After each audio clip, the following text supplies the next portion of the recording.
उत्तर प्रदेश की राजनीति से इस वक्त एक ऐसी खबर सामने आई है जिसने हर किसी को हैरान कर दिया है। समाजवादी पार्टी प्रमुख अखिलेश यादव के छोटे भाई प्रतीक यादव की अचानक मौत ने कई बड़े सवाल खड़े कर दिए हैं।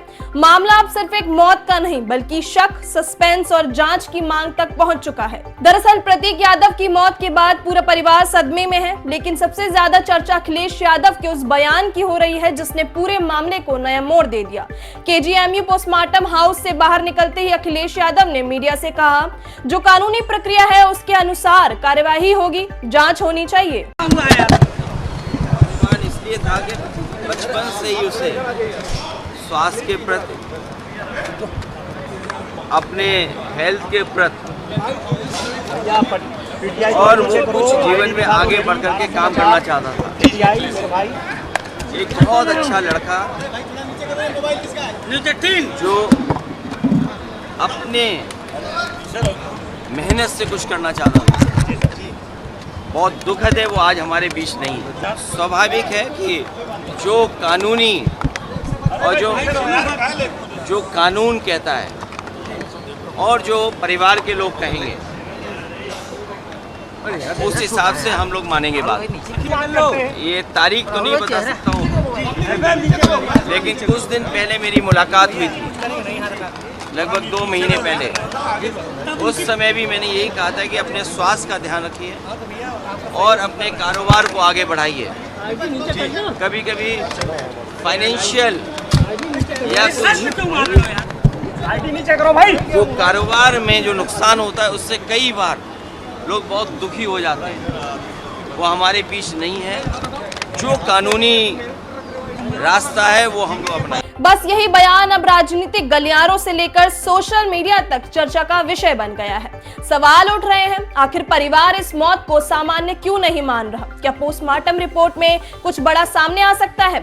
सूत्रों के मुताबिक पोस्टमार्टम बेहद गंभीरता और सतर्कता के साथ किया गया। पूरी प्रक्रिया की वीडियोग्राफी कराई गई और सीनियर डॉक्टरों की टीम मौजूद रही।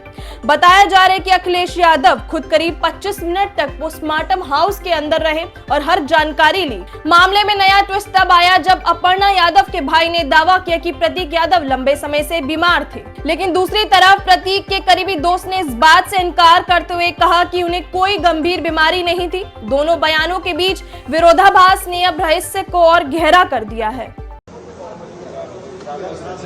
लेकिन कोई गंभीर बीमारी नहीं, कोई गंभीर बीमारी।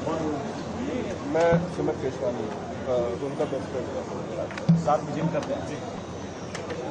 वहीं इसी बीच एसपी एमएलए रविदास मल्होत्रा का बड़ा बयान भी सामने आया। उन्होंने कहा, मौत संदिग्ध परिस्थितियों में हुई, जांच होनी चाहिए। मुझे जानकारी इस बात की नहीं है कि वो परेशान थे, लेकिन इतना मुझे कह सकता हूं मैं कि ये संदिग्ध परिस्थितियों में मौत हुई है और डॉक्टर के पास पहुंचने से पहले उनकी मौत हो गई है और उनका पोस्टमार्टम हो रहा है। और समान परिस्थितियों में पोस्टमार्टम नहीं होता है, संदिग्ध परिस्थितियों में ही पोस्टमार्टम होता है। तो इसलिए इसकी जांच होनी चाहिए कि मौत का क्या कारण है। देखिए, संदिग्ध परिस्थितियों में मौत हुई है और वो बहुत युवा थे, उनके जिम थे, वो जिम में कसरत किया करते थे। तो अस्पताल आने से पहले, डॉक्टर के पास पहुंचने से पहले उनकी मौत हो गई और डॉक्टरों का कहना है कि संदिग्ध परिस्थितियों में मौत हुई है। और ये भी अपुष्ट खबर है, वहां बताया लोगों ने कि उनके शरीर पर चोट के निशान भी है। तो इसलिए हम लोग चाहते हैं कि पोस्टमार्टम की रिपोर्ट जल्दी हो और पोस्टमार्टम होने के बाद फिर रिपोर्ट के आधार पर जांच की मांग करें। इतना ही नहीं, कारोबारी तनाव और पुराने विवादों की चर्चाएं भी तेज हो गई हैं। बताया जा रहा है कि रियल अरेस्ट कारोबार में उतार चढ़ाव के चलते प्रतीक मानसिक दबाव में थे।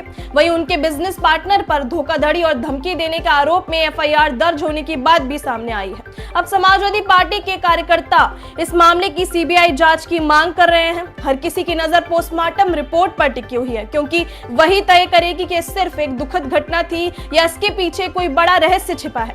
फिलहाल प्रतीक यादव की मौत कई अनसुलझे सवाल छोड़ गई है। परिवार की चुप्पी, अखिलेश यादव का जांच होनी चाहिए वाला बयान और विरोधाभासी दावे, इन सब ने इस केस को बेहद संवेदनशील बना दिया है। अब सबकी निगाहें पोस्टमार्टम रिपोर्ट और आगे होने वाली जांच पर टिकी हैं। मामले पर नजर लगातार बनी रहेगी। अब सच्चाई क्या है ये तो पोस्टमार्टम रिपोर्ट ही बता पाएगी। लेकिन आपको क्या लगता है, क्या वाकई इस मौत के पीछे कई राज छुपे हो सकते हैं? कमेंट में जरूर बताइएगा। वीडियो को लाइक और शेयर कीजिएगा। खबरनामा को सब्सक्राइब करना मत भूलिएगा।